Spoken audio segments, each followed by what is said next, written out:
एक जंगल में एक बहुत ही बलशाली हाथी रहता था। उस जंगल में अन्य जो भी जानवर रहते थे वह सब उसकी तारीफ किया करते थे, क्योंकि वह सबकी मुसीबत में मदद किया करता था। और अगर उनके बीच कोई मतभेद हो जाता तो वह उसका भी हल किया करता था। सब कुछ अच्छा चल रहा था। धीरे धीरे सूखा पड़ने लगा। उस जंगल में चारों तरफ सूखा ही सूखा फैल गया, जिसकी वजह से नदी तालाब सूखे रहने लगे और उस जंगल में पानी की बहुत समस्या बढ़ गई। जानवर अब भूख प्यास से तड़प रहे थे।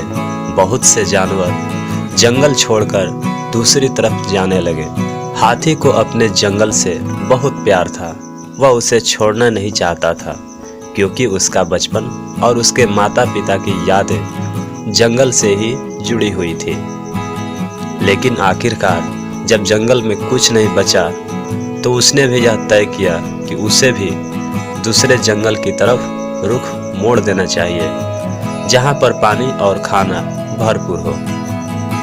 यह सोचकर वह धीरे धीरे चलते हुए कई दिनों तक चलता ही रहा, लेकिन उसे ना तो कहीं खाना मिला और ना ही कहीं पानी, जिसकी वजह से वह दिन प्रतिदिन और कमजोर होता गया।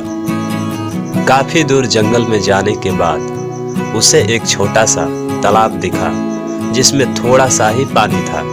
जैसे ही हाथी उस तालाब में पानी पीने जा रहा था, तभी अचानक एक शेर भी वहां टपक गया।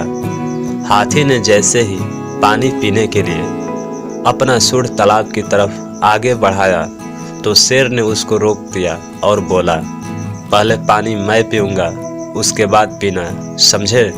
हाथी बहुत ही प्यासा था।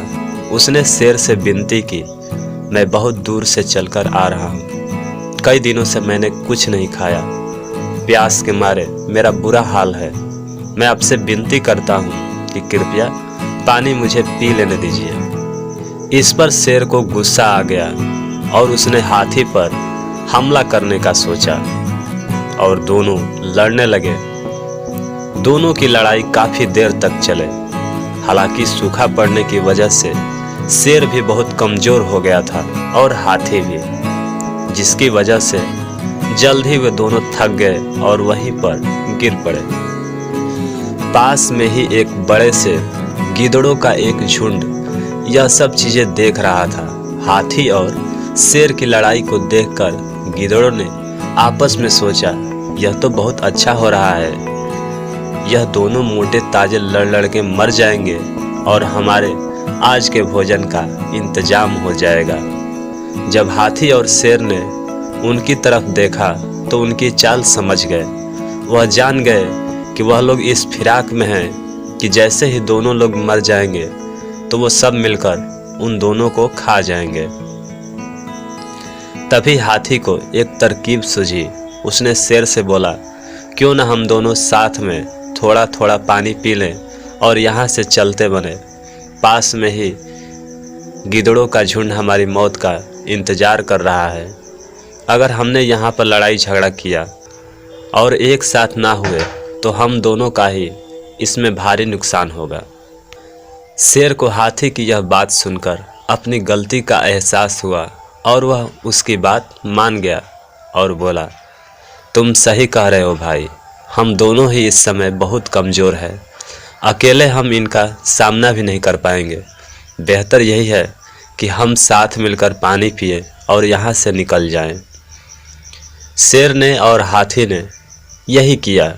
दोनों ने थोड़ा थोड़ा पानी पिया और चुपचाप वहाँ से निकल गए। बेचारे गिद्धड़ों का इंतजार ही रह गया। कहानी से सीख, हमें आपस में बैर नहीं करनी चाहिए, क्योंकि बहुत सारे बड़े बड़े झगड़े कई बार छोटी छोटी बातों पर होते हैं। इसलिए हमें किसी भी झगड़े को शांतिपूर्वक सुलझाने की कोशिश करनी चाहिए। Thank you. शेर और 3 गायों की कहानी। जंगल के किनारे स्थित एक चारागाह में 3 गायें रहती थी। तीनों भिन्न भिन्न रंगों की थी। एक काली, एक सफ़ेद और एक भूरी। उनमें घनिष्ठ मित्रता थी। तीनों दिन भर साथ रहती, साथ ही चारागाह में घास चरती और रात में एक दूसरे के पास ही सोती थी। एक दिन भूरे रंग का एक सिंह जंगल में भटकते हुए उस चारागाह के पास से गुजरा। वहां उनकी दृष्टि उन 3 गायों पर पड़ी। सिंह कई दिनों से भूखा था और शिकार की तलाश में भटक रहा था। हिष्ट-पुष्ट गायों को देखकर उसके मुंह में पानी आ गया। वह घात लगाकर एक बड़ी चट्टान के पीछे बैठ गया और तीनों गायों के अलग होने की राह देखने लगा ताकि वह उन पर हमला कर सके।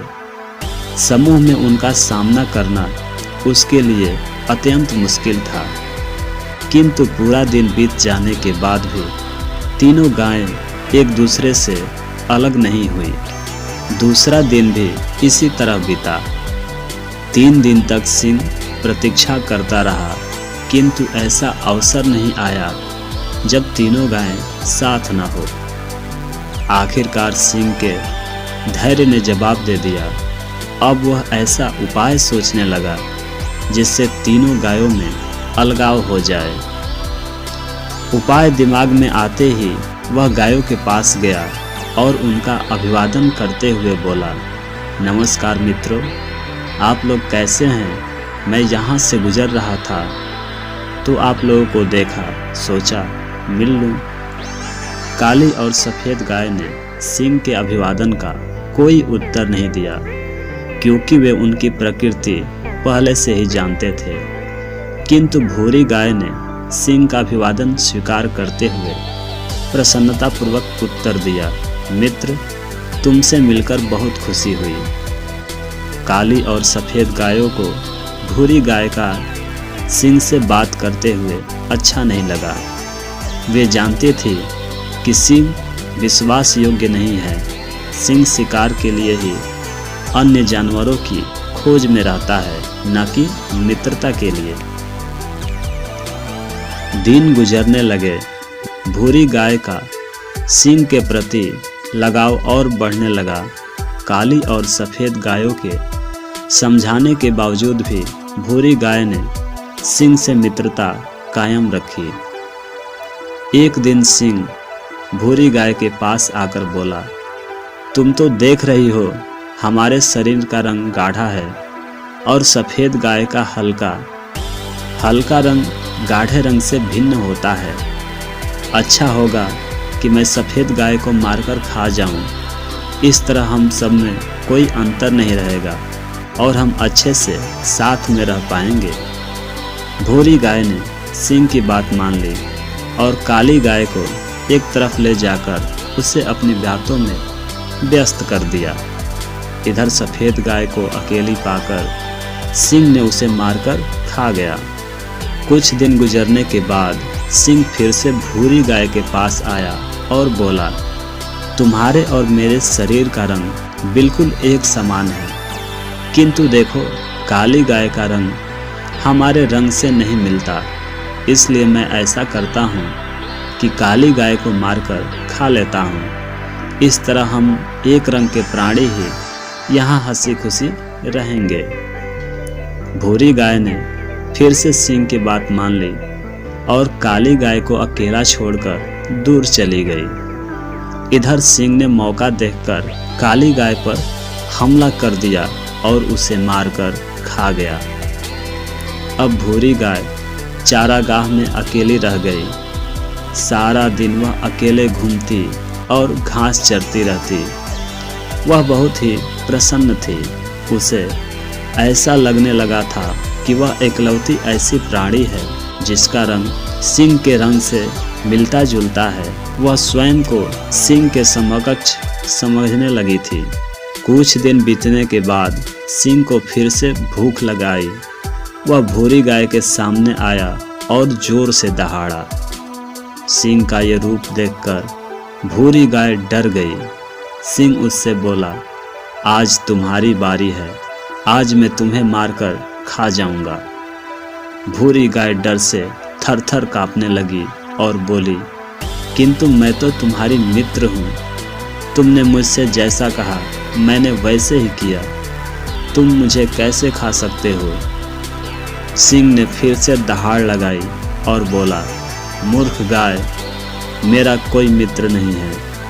ऐसा कैसे हो सकता है कि मैं सिंह होकर एक गाय से मित्रता करूँगा? भूरी गाय सिंह के सामने गिड़गिड़ाती रही, किंतु सिंह ने उसकी एक न सुनी और उसे भी मारकर खा गया। कहानी से सीख, एकता में बल है। कोई भी समूह एकता के बिना आसानी से बिखर जाता है और नष्ट हो जाता है। धन्यवाद। सुखी कौन? एक कौवा एक वन में रहा करता था। उसे कोई कष्ट नहीं था और वह अपने जीवन से पूरी तरह संतुष्ट था। एक दिन उड़ते हुए वह एक सरोवर के किनारे पहुंचा। वहां उसने एक सफ़ेद हंस को तैरते हुए देखा। उसे देखकर वह सोचने लगा, यह हंस कितना सौभाग्यशाली है जो इतना सफ़ेद और सुंदर है। इधर मुझे देखो, मैं कितना काला और बदसूरत हूँ। ये हंस अवश्य इस दुनिया का सबसे खुश पंछी होगा। वह हंस के पास गया और अपने मन की बात उसे बता दी। सुनकर हंस बोला, नहीं मित्र, वास्तव में ऐसा नहीं है। पहले मैं भी सोचा करता था कि मैं ही इस दुनिया का सबसे सुंदर पक्षी हूँ, इसलिए बहुत सुखी और खुश था। लेकिन एक दिन मैंने तोते को देखा जिसके पास 2 रंगों की अनोखी छटा है। उसके बाद से मुझे यकीन हो गया कि वही दुनिया का सबसे सुंदर और खुश पंछी होगा। हंस की बात सुनने के बाद कौवा तोते के पास गया और उससे पूछा, क्या वह दुनिया का सबसे खुश पंछी है? तोते ने उत्तर दिया, मैं बहुत ही खुशगवार जीवन व्यतीत कर रहा था जब तक मैंने मोर को नहीं देखा था, किंतु अब मुझे लगता है कि मोर से सुंदर तो कोई हो ही नहीं सकता, इसलिए वही दुनिया का सबसे सुखी और खुश पंछी है। इसके बाद कौवा मोर की खोज में निकला। उड़ते उड़ते वह एक चिड़ियाघर पहुंचा। वहां उसने देखा कि मोर एक पिंजड़े में बंद है और उसे देखने के लिए बहुत सारे लोग जमा हुए हैं। सभी मोर की बहुत तारीफ कर रहे हैं। सबके जाने के बाद कौवा मोर के पास गया और उससे बोला, तुम कितने सौभाग्यशाली हो जो तुम्हारी सुंदरता के कारण हर रोज हजारों लोग तुम्हें देखने आते हैं और मुझे तो लोग अपने आसपास भी भटकने नहीं देते और देखते ही भगा देते हैं। तुम इस दुनिया के सबसे खुश पंछी हो ना?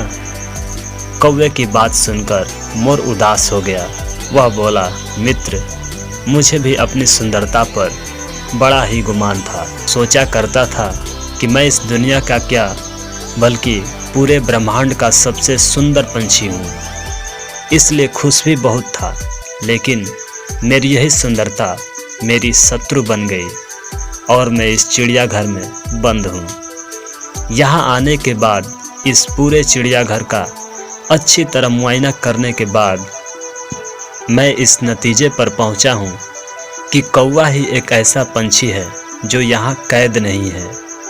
इसलिए पिछले कुछ दिनों से मैं सोचने लगा हूँ कि काश मैं कौवा होता तो कम से कम आज़ादी से बाहर घूम सकता और तब मैं इस दुनिया का सबसे सुखी और खुश पंछी होता।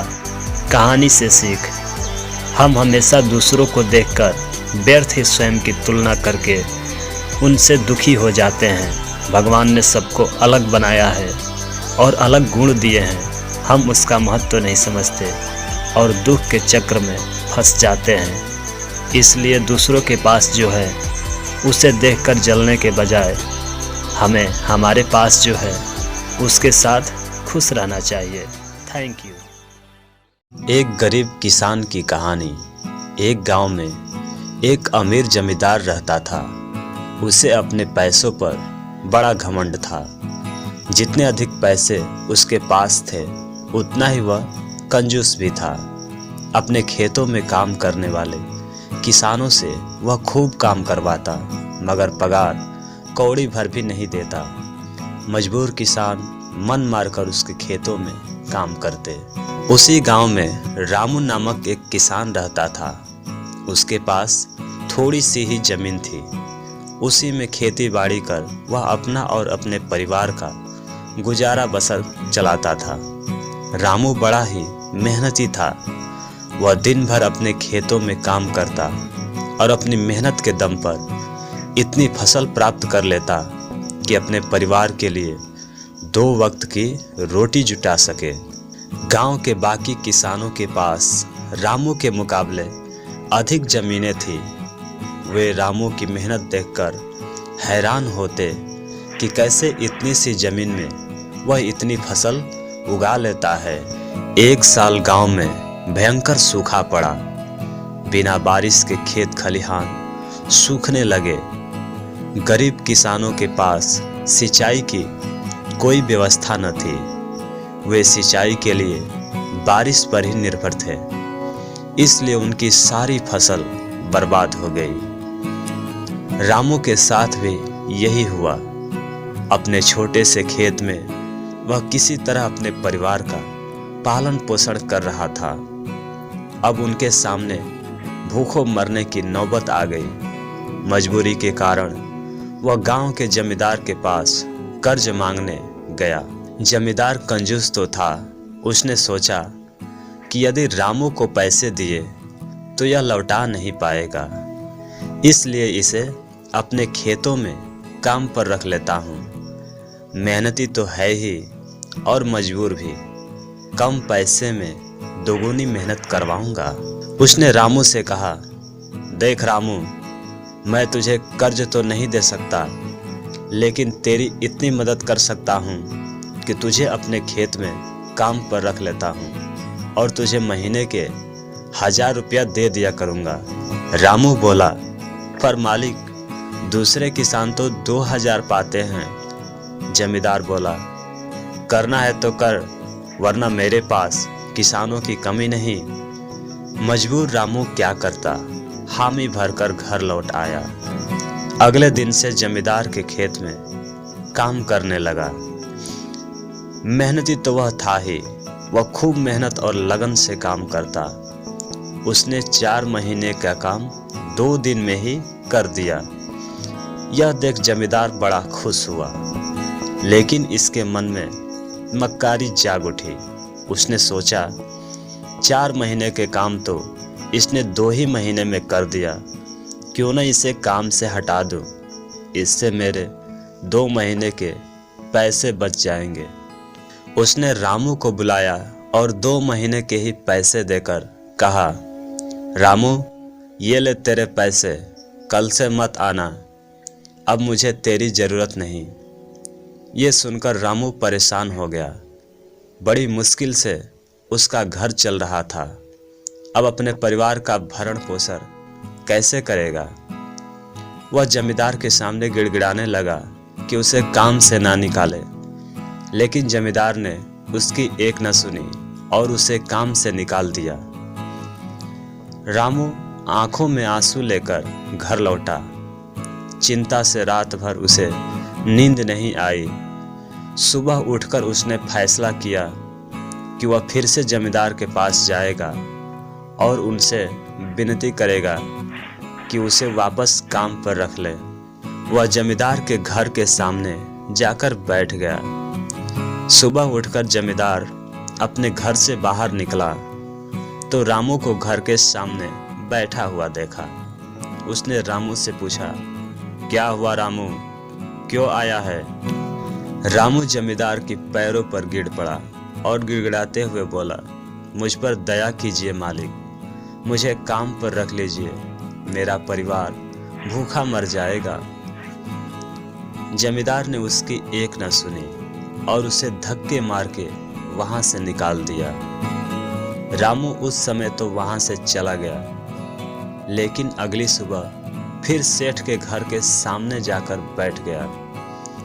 जमींदार ने उसे फिर बुरा भला कहकर भगा दिया। अब से रोज यही क्रम चलने लगा। रामू रोज जमींदार के घर के सामने जाकर बैठ जाता और जमींदार उसे भगा देता। पूरे गांव में इस बात की चर्चा होने लगी। सब जमींदार को भला बुरा कहने लगे। तंग आकर जमींदार ने सोचा, क्यों न कुछ दिन परिवार सहित दूसरे गांव चला जाऊं। मुझे घर पर ना देखकर रामू यहाँ आना बंद कर देगा। अगले दिन वह परिवार सहित दूसरे गांव अपने रिश्तेदार के घर चला गया। 10-15 दिन रिश्तेदार के घर रहने के बाद जब वो अपने घर लौटा तो रामू को अपने घर के सामने बैठा नहीं पाया। वह मन ही मन खुश हुआ कि चलो उससे पीछा छूटा, लेकिन वह चकित भी हुआ, आखिर रामू ने आना बंद क्यों कर दिया। उसने गांव वालों को बुलाकर पूछा तो पता चला कि रामू घायल है और अपने घर पर ही पड़ा हुआ है। जमींदार ने पूछा, क्या हुआ उसे?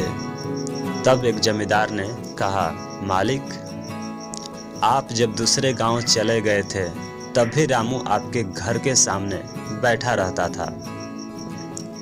एक दिन आपका घर खाली देखकर कुछ चोर चोरी करने के इरादे से आपके घर में घुसे, लेकिन वो रामू की नज़र में आ गए।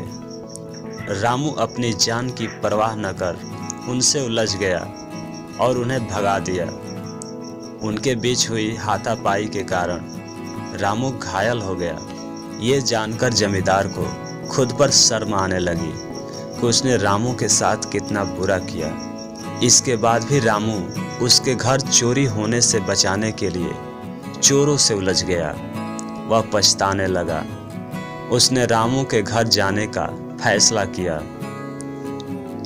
वह रामू के घर पहुंचा तो देखा रामू बड़ी दयनीय अवस्था में चारपाई पर पड़ा हुआ है।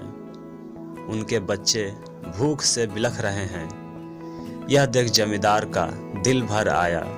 उसने रामू से अपने किए की माफ़ी मांगी, उसका इलाज करवाया और ठीक होने के बाद अच्छी पगार के साथ उसे फिर से काम पर रख लिया। इस कहानी से सीख, कभी किसी के साथ बेईमानी नहीं करनी चाहिए। सदा ज़रूरतमंदों की सहायता करनी चाहिए। अपना काम ईमानदारी से करना चाहिए।